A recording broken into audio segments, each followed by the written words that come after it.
Will you put your hands down? Put your hand up, play! It's amazing, I'm the reason everybody fired up this evening. I'm exhausted, barely breathing. 3, 2, 1, Slovenija je evropski prvak! Slovenija je najboljša v Evropi! Slovenija je pokorila košarkarsko Evropo! Vse velikane evropske košarke! So amazing. Ali imajo bronasto medaljo, bomo izvedeli čez 7 sekund. Prekrčil! Bravo! Bravo, Slovenija! Žoga sicer za Hrvate, ni časa! Bravo! Slovenija ima bron! I'm a problem that I never. Tu je sedaj Ačimović, strel proti praznim vratom i gol! Ačimović, gol proti 1! Gol sredine igrišča, Mile Ačimović! To je izjemno zabitek Ačimovića! Sredine igrišča je pomagao So amazing. Vrcišča skakanice, kako daleč bo poletel blizu svetovnega rekorda! Ali je to nov svetovni rekord Petra Prevca in zmaga? Mislim, da se bo dogodilo tisto, o čemer smo sanjali toliko časa, 250 metrov! Nov svetovni rekord Petra Prevca! So amazing, it's amazing. Lep pozdrav želim vsem ljubiteljem košarke, moje ime je Matej Petek, to pa je kratka analiza sinočnih tekem Luke Dončića in Gorana Dragića, obeh slovenskih zvezdnikov, ki sta sinoči imela še domači premieri, se prvič letos predstavila še domačim navijačem, s svojimi moštvi seveda, in oba odigrala odlično. Pravzaprav sta imela zelo podoben večer, vendar z različnimi konci. Nažalost, seveda za Gorana Dragića, ki je izgubil, Luka Dončić pa je zmagal. Mavericksi so se doma pomerili s Timberwolvsi, ki se v zadnjem času pojavljajo v vseh mogočih zgodbah, tudi z Dragićevimi Miami Heati, ki pa so doma odigrali proti Charlotte Hornetsom. Oba slovenska zvezdnika sta večer začela izjemno slabo, imela izjemno neuspešen začetek v prvi četrtini, Goran Dragić pravzaprav celoten prvi polčas. V obeh primerih sta njuni moštvi zaostajali že z visoko dvoštevilčno razliko, potem pa sta Luka Dončić in Goran Dragić vodila preobrat svojih moštev, začela preobrat, bila glavna igralca v tem preobratu. Luka Dončić 15 točk v drugi četrtini, Goran Dragić 13 točk v tretji četrtini. Na koncu pa, kot sem dejal, nažalost, Luki se je izteklo, je zadovoljen odšel s parketa, Goran pa malce manj, oziroma precej manj, kljub dobri statistiki na koncu Miami izgubil za 1 točko. Z neugodnim sodniškim piskom je bila tekma odločena. Preden pa začnem z analizama obeh tekem, bi vas pa samo prosil, če nam lahko pomagate s tem, da všečkate ta posnetek na YouTubu in se, če seveda to še niste storili, tudi naročite na naš Sportinfo.si YouTube kanal. In če lahko isto storite tudi na naših SoundCloud in iTunes platformah, če nas seveda tam poslušate, veseli bomo vsakega všečka, novega naročnika ali pa komentarja, če ga tam pustite. Sicer pa za vsa mogoča vprašanja in komentarje najbolj pogosto sem in smo dosegljivi na našem Sportinfo.si Twitterju in sledite nam še tam tudi za komentarje med tekmami. Bolj ali manj pametna mnenja, upam, da bolj kot manj, ampak ja, včasih zinem tudi kakšno neumnost, priznam. V naslednjih dneh z Blažem Bertalaničem tudi bolj podrobna analiza oziroma pregled začetka sezone v NBA ligi. Če bo šlo vse po načrtih, se mi bo pridružil še kakšen nov sogovornik. Sledi tudi podcast o začetku slovenskega državnega prvenstva v košarki in nogometu. Prav tako pa se bova z Blažem posvetila tudi obem reprezentancam. Vse to in še več v bližnji prihodnosti. Vkolikor bo seveda le dopuščal čas, čim več podcastov in tudi vseh drugih vsebin na naših družbenih omrežjih. In da ne bom preveč dolgovezil, kar veselo na delo z analizama obeh sinočnih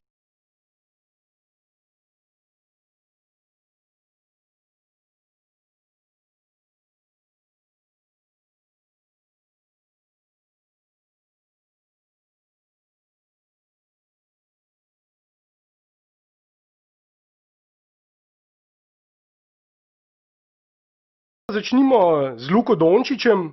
Prvo tekmo je odigral v Phoenixu, drugo tekmo pa domača premiera pred polno dvorano in ogromnim številom navijačev, ki imajo seveda ogromna pričakovanja do Luke.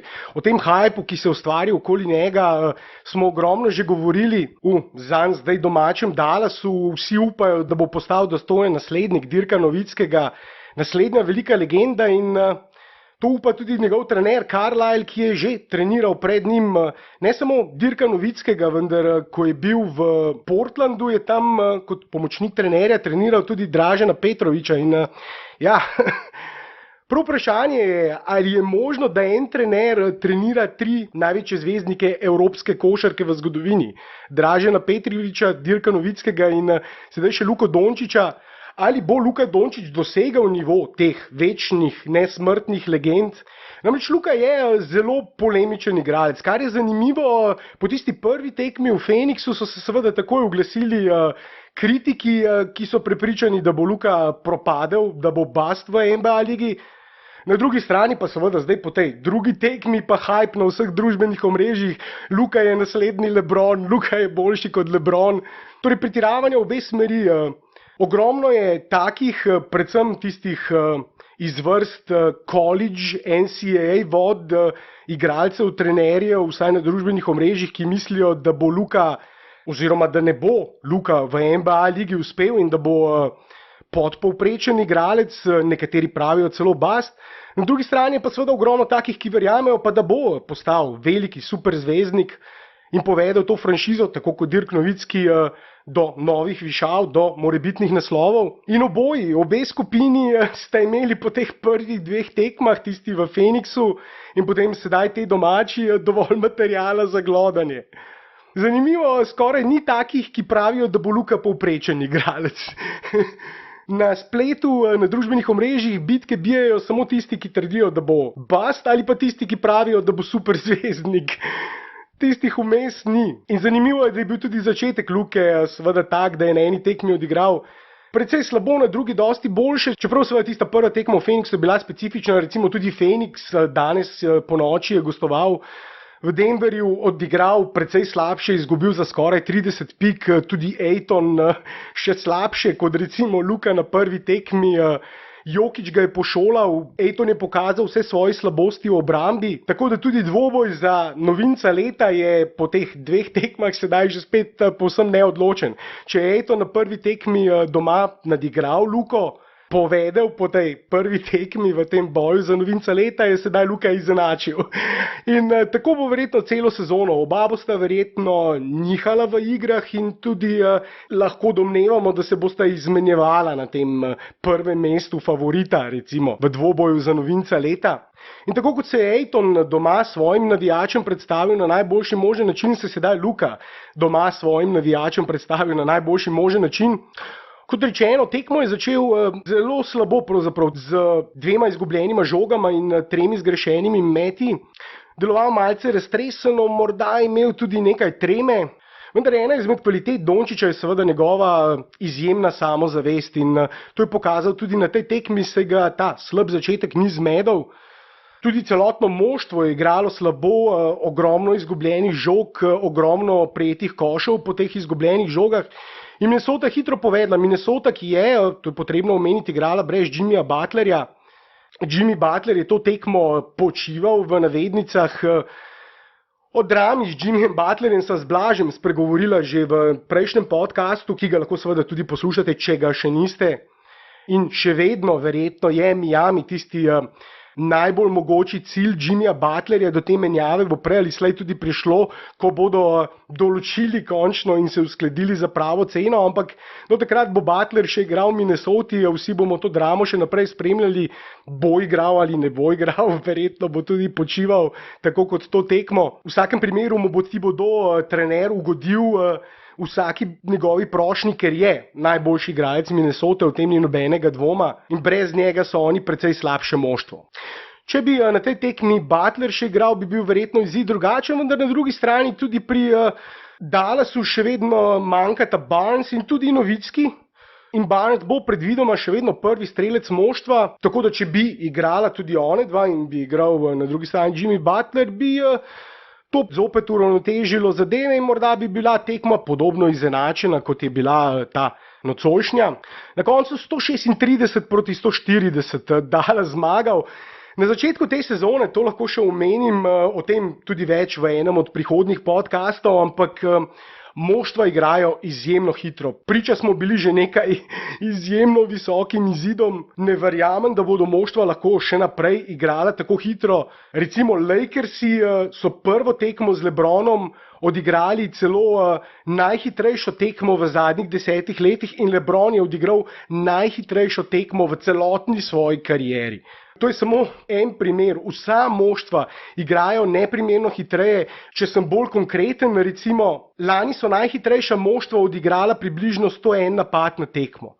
Letošnjo sezono najhitrejša moštva po prvih 2-3 tekmah odigrajo 112-113 napadov na tekmo in več kot 20 moštev odigra več kot 101 napad na tekmo, torej več kot 20 moštev igra hitreje, kot je lani igralo najhitrejše moštvo. Takega ritma zagotovo ne bodo zdržali, nenormalno hitro igrajo. Tudi število podaj ni ogromno upadlo in zaradi tega NBA košarka gre v smer turbulentne košarke in tista moštva, ki uspejo v to hitro košarko upeljati tudi veliko število podaj, hitrih podaj, hitro kroženje žoge, da recimo v prvih 4-5 sekundah napada 2, 3, 4 podaje vidimo, ta moštva so zelo uspešna, ampak to ne bo šlo tako naprej. Tudi LeBron ne bo mogel igrati vseh tekem v takem ritmu. Ampak recimo ta tekma nocoj Minnesota in Dallas je bila tudi odigrana v takem ritmu. In kot rečeno, če se vrnem na Luko, slab začetek, izjemen konec.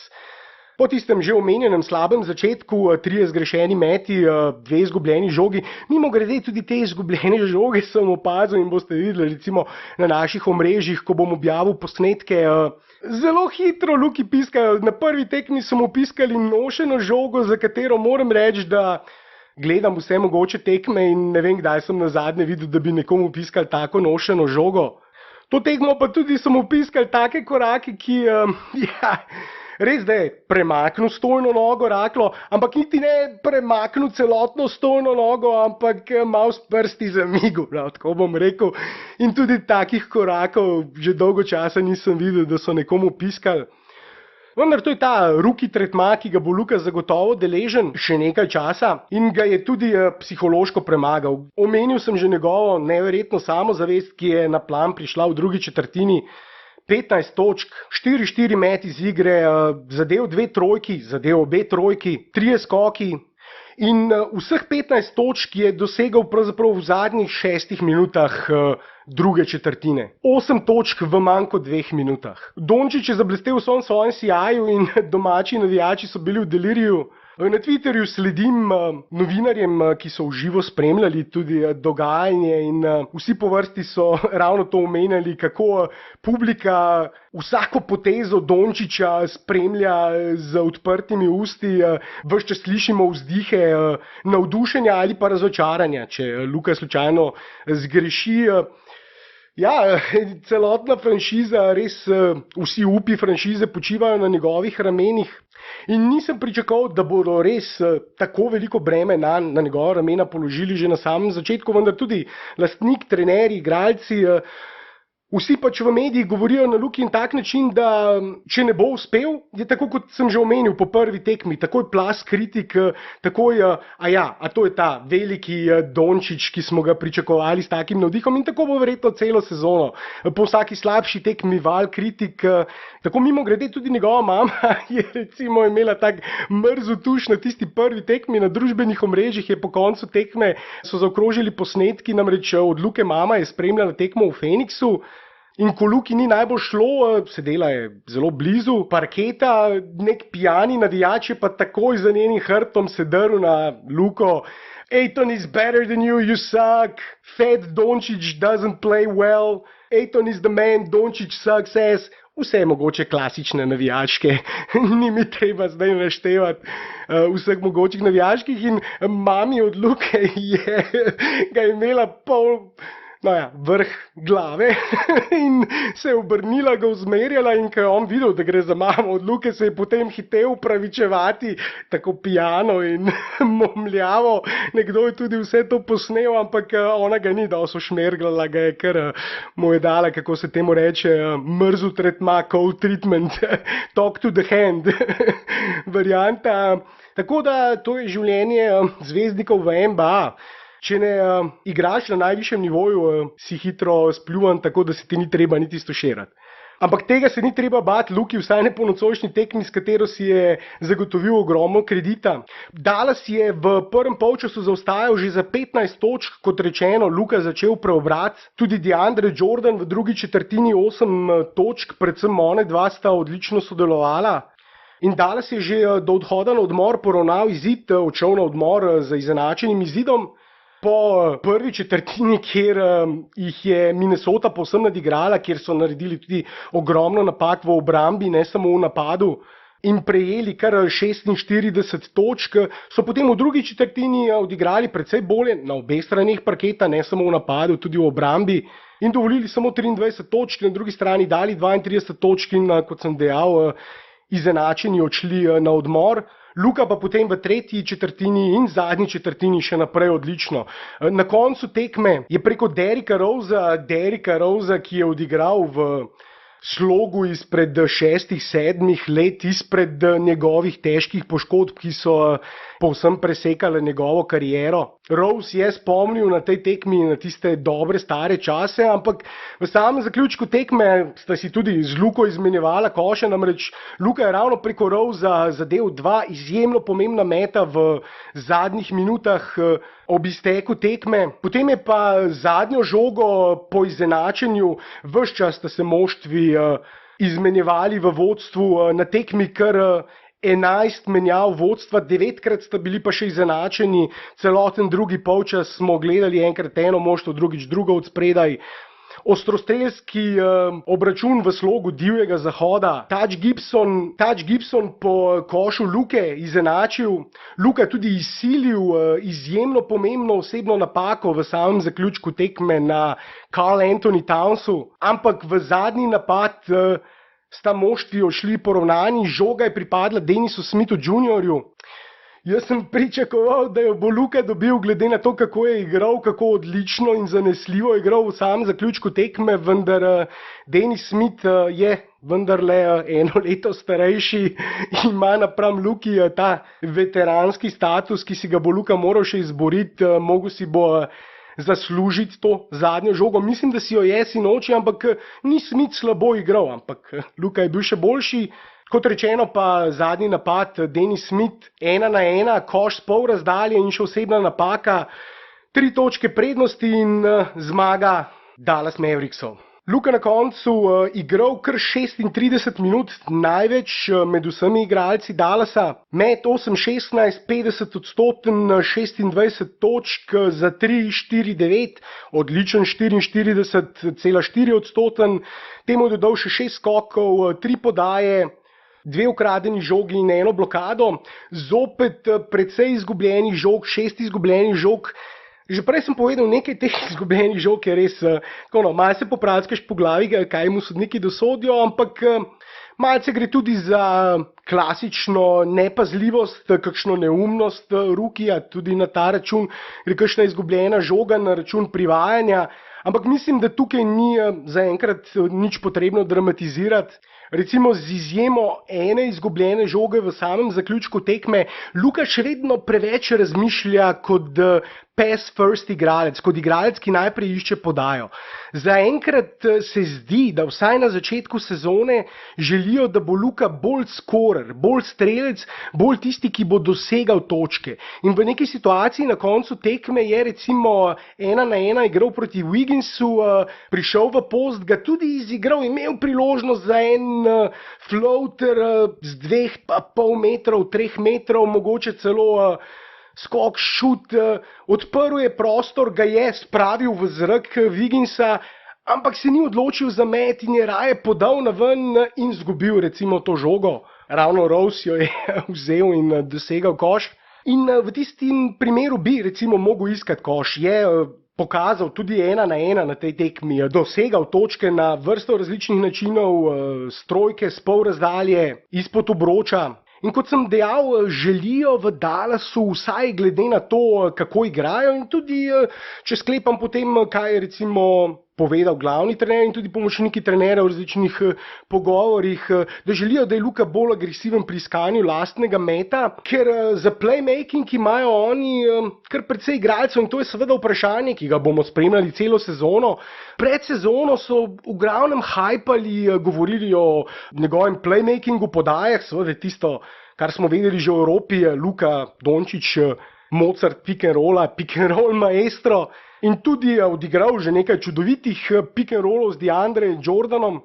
Ampak ne dovolj, tudi na prvi tekmi, recimo tisto, kar sem se spraševal, ko je začel tekmo, je odlično že na tekmi proti Phoenixu odigral par čudovitih pick and rollov, tudi en behind the back do DeAndreja Jordana za bijanje. Dvakrat mu je serviral žogo na pladnju za povsem neovirano zabijanje. Potem pa praktično v drugem polčasu niti enega pick and rolla več z Jordanom. To je večinoma počel J.J. Barea ali pa tudi Brunson ali pa seveda tudi Dennis Smith Jr. Dallas ima namreč 3 organizatorje, 3 enke, ki igrajo v rotaciji in 3 enke, ki lahko samo igrajo kot enke.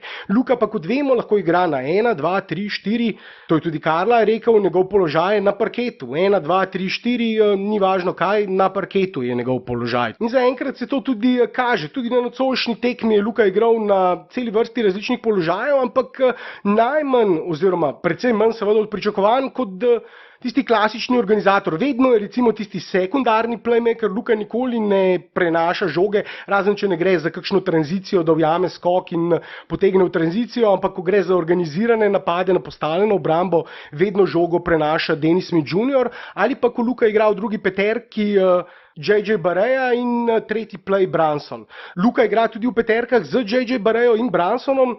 In to sta 2 igralca, ki kot rečeno lahko igrata samo enki. Brunson nekaj dvojke se postavi malce na dvojko, ampak zagotovo ne more na noben drugem položaju igrati. In v tem primeru je Luka celo tretja playmaking opcija in želijo v teh primerih, da je on tisti finišer, tisti skorer. Zdaj, jaz sem vedno mislim še vedno, pot do potencialno superzvezdniškega statusa Luke je to, da se da žogo njemu in da je on tista primarna playmaking opcija.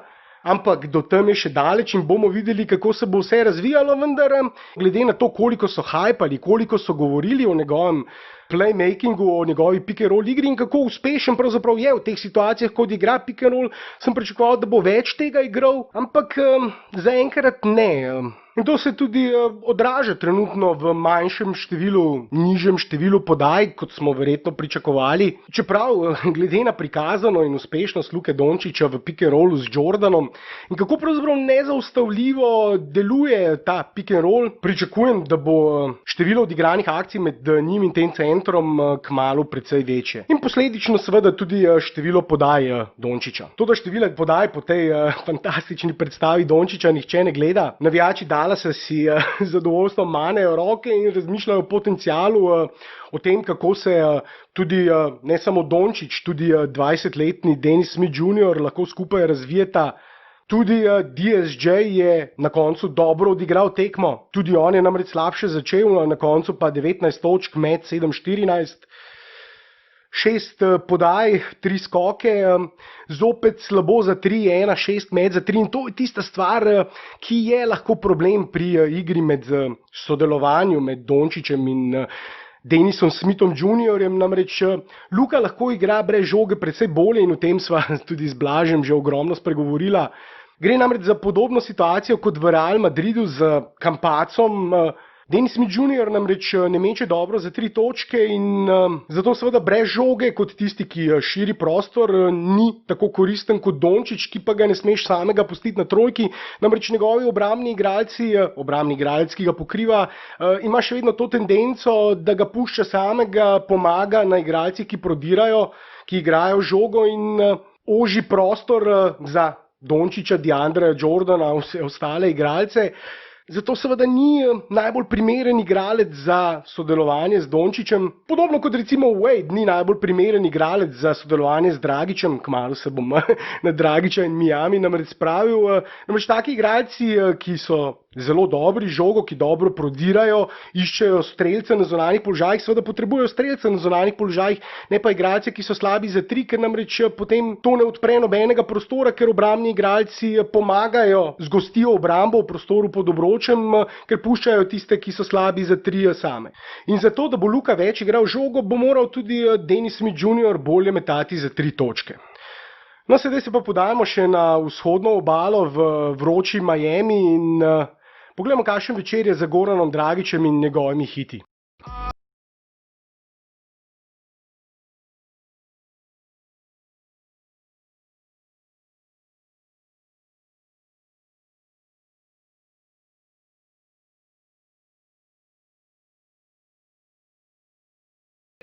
Ja, v Miamiju je pa famozni Pat Riley, legenda, ki je osvajala prstane kot igralec, trener, generalni direktor, predsednik kluba na vseh inštancah in nivojih. Pred dnevi je stopil v slačilnico moštva in povedal, da zaenkrat prekinjajo pogovore z Minnesota Timberwolvesi, da do menjave zaenkrat ne bo prišlo, da bodo sezono začeli v nespremenjeni postavi. O tej menjavi smo že govorili v našem podcastu. Zadnja ponudba za Jimmyja Butlerja je bil Josh Richardson in še kakšna dodatna pogodba, ki bi izenačila celotno zadevo, plus seveda tudi kakšen pik na draftu. In ravno ta Josh Richardson je prvi 2 tekmi za Gorana Dragića in Miami, bila namreč to že 3. tekma v 4 dneh. Miami, tako mimogrede, je moštvo, ki bo letos prepotovalo največ kilometrov. In ja, te 3 tekme v 4 dneh že na samem začetku sezone so ritem, ki ga bodo letos še 2-krat, če se ne motim, imeli. In to se jim zna proti koncu sezone vsekakor poznati. Dragiću je nedvomno počitek prišel prav. Letos sezono je začel v ritmu FIBA-nih turnirjev, kjer ravno igraš recimo 2-3 tekme v 4-5 večerih. In ker seveda vsi govorijo, kako je to naporno, ampak v NBA je to standard, ki ga bo tudi Luka izkusil. Na začetku ima še malce bolj miren ritem, več dni počitka med tekmami, kmalu pa tudi njega čaka ta peklenski ritem potovanj in igranja tekem. Že prej sem pa omenil, da je kar nekaj paralel bilo med Lukovim večerom in Goranovim večerom, tudi med samim potekom obeh tekem, obe tekmi visok zaostanek domačih moštev naših zvezdnikov. V Miamiju še višji, za kar 26 točk so že zaostali v tretji četrtini, predne Goran začel ta preobrat in jih lastnoročno, tako kot Luka v drugi četrtini. Dallas je Goran v tretji četrtini lastnoročno vrnil svojo vročico, svoj Miami v igro. V tretji četrtini, ki jo je odigral v celoti, igral vseh 12 minut, je dosegel 13 točk, met 5-6, zgrešil je prvi met v četrtini, potem pa zadev naslednjih 5 in na sredini tretje četrtine je bil njegov met 1-8. Potem pa Dragić, kakršnega smo vajeni, Dragon Zmaj, je začel bruhati ogenj. Nezaustavljiv v prodorih, tudi playmaking, ogromno podaj, lepih podaj, alley-oopom z Bamom Adebayom, z njim se fantastično ujame, precej bolje kot s Hasanom Whitesidom. Torej Goran podaje, koši, tudi trojko in še osebno je zadev trojko, akcija za 4 točke.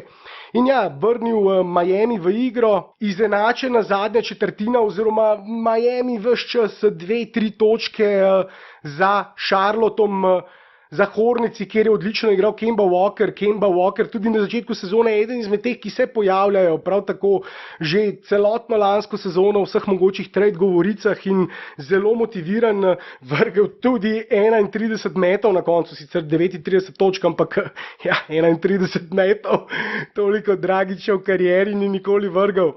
Vendar nocoj dober odstotek, ki tudi sezono je odlično začel, ne samo on, celotno moštvo, nov trener, nova klima in vsaj na začetku sezone odlično, izjemno napadalno igrajo, tudi izjemno razpoloženi za 3.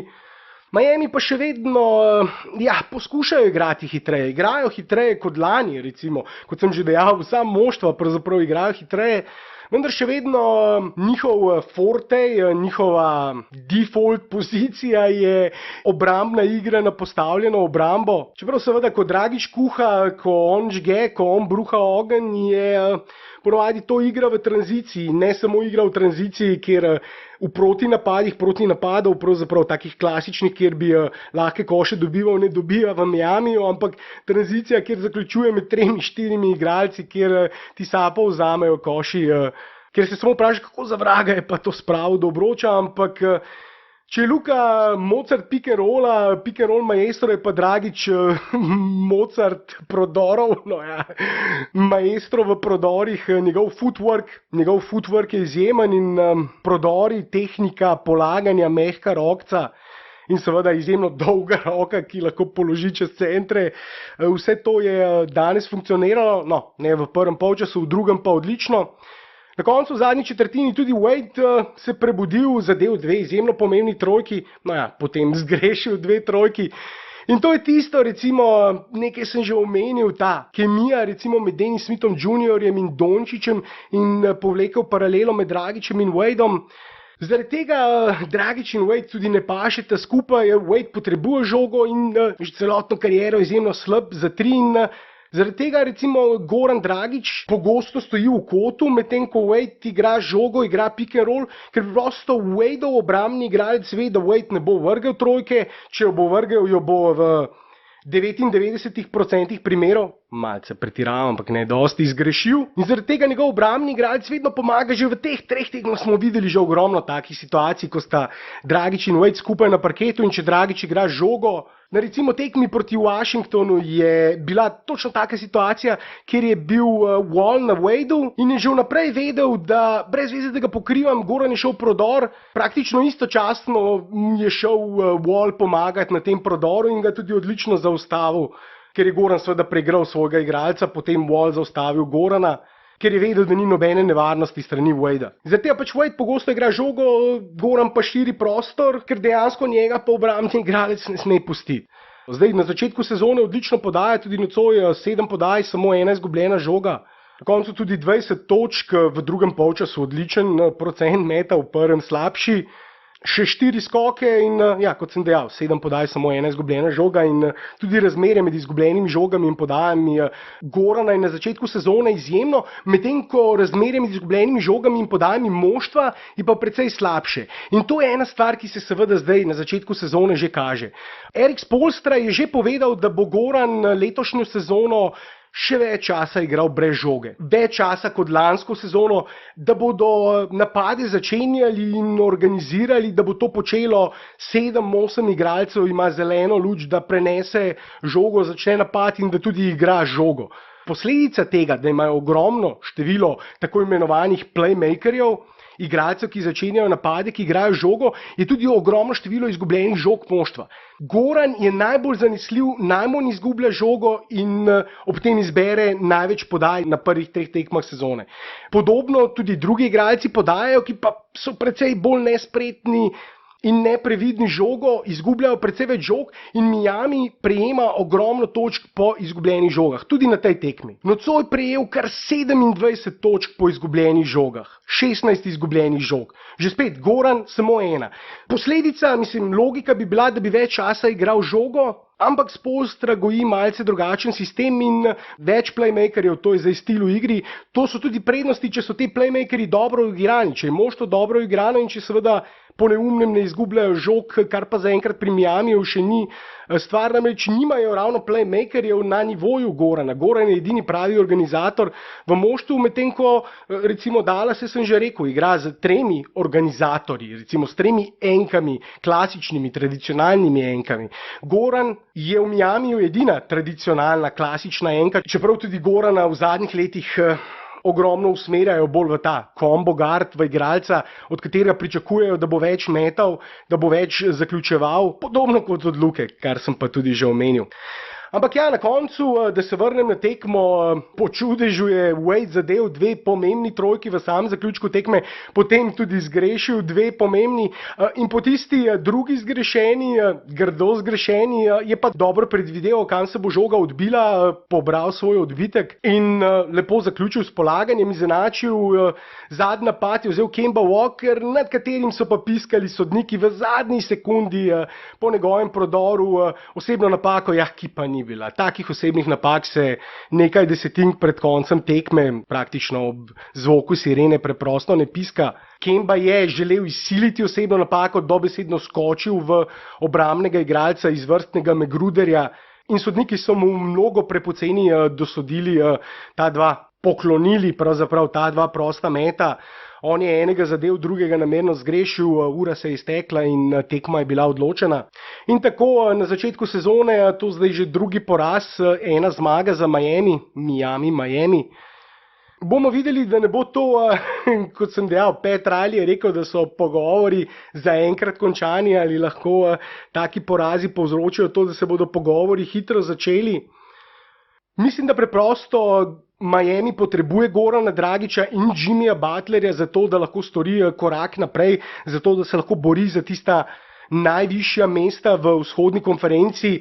Toronto in Celticsi, morda tudi Philadelphia, čeprav tukaj je že bolj vprašanje, ampak Toronto in Celticsi so nedvomno za razred pred Miamijem, tudi če pride Jimmy Butler, vendar zato, da se priključijo recimo kakšni Philadelphiji potencialno, morda Milwaukeeju, morda Washingtonu, ki je tudi sezono začel slabo, tem recimo moštvom med 3 in 5. To pa je možno samo z Jimmyjem Butlerjem, kakšna tretja pozicija recimo je možna z Jimmyjem Butlerjem in Goranom Dragićem, če pa izgubijo Gorana Dragića v tradu za Butlerja, mislim pa, da bodo precej slabši in ne morejo narediti koraka naprej in da so to tudi pokazale te uvodne tekme. Mimogrede, preden se poslovim, tako kratek renče, tista druga tekma Dragića v Washingtonu, zadnja, je pokazala to, kar vse smo tudi na tej tekmi videli, nekaj izjemno očitnih osebnih napak, oziroma na tej tekmi, verjetno eno tako očitno, ki jo niso dosodili sodniki. Vendar na tisti zadnji pa že spet nekaj tako očitnih, tudi na Twitterju Sportinfo sem objavil posnetke, ki so naleteli na malce več pozornosti. Namreč čisti udarec po roki, Dragića sesujejo na tla. In to je še ena stvar, kjer pa za konec še zadnja paralela med Dončićem. Vsaj na začetku sezone ena stvar, ki jo Dončić odlično počne, je to, da izsiljuje osebne napake. Še vedno odlično izsiljuje osebne napake. Njegova herky-jerky igra, ne vem kako bi jo opisal, veteransko majanje, s katerim te zamaje, preprosto te spravi iz ritma s svojim preigravanjem na tak način, da res prisili igralce v ogromno osebnih napak.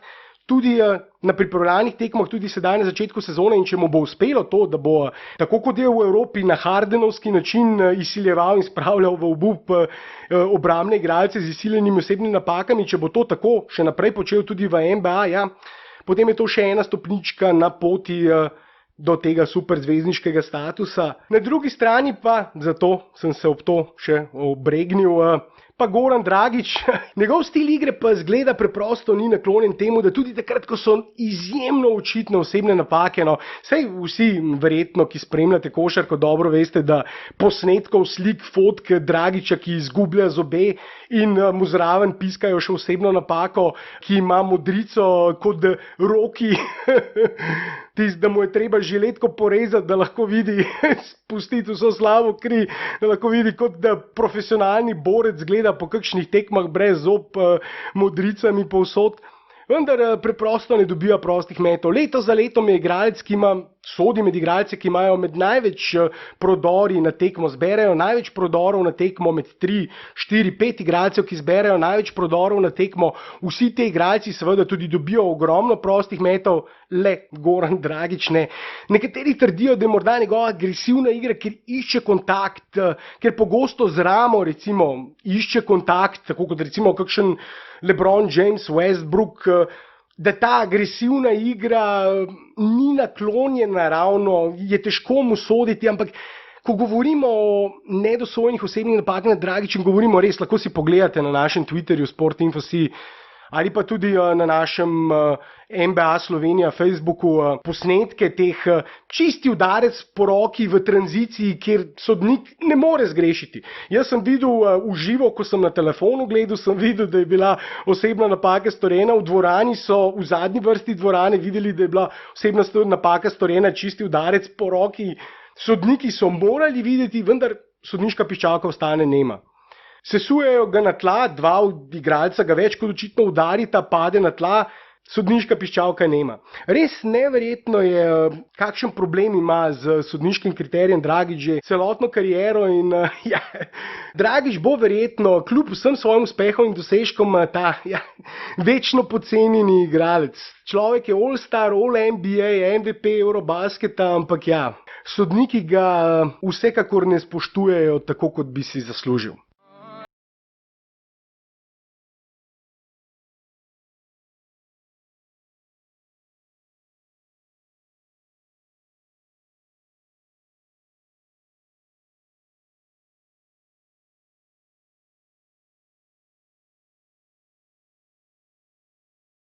To je bil današnji pregled teh tekem.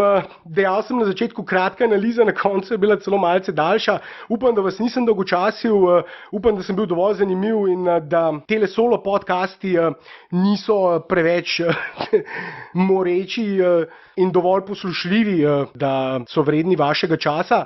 Kot pa sem obljubil že na samem začetku, naslednjič se mi zopet pridruži Blaž in če bo šlo vse po načrtih, tudi še kakšen nov sogovornik. Za danes pa bodi tole dovolj. Še naprej vam želim prijeten vikend, prijeten delovnik, nekje sredi tedna pa nov podcast, za katerega upam, da bo tudi vreden vašega časa. Tako, lep dan, večer, jutro, kadarkoli pa že poslušate podcast, vam želim še naprej in se slišimo.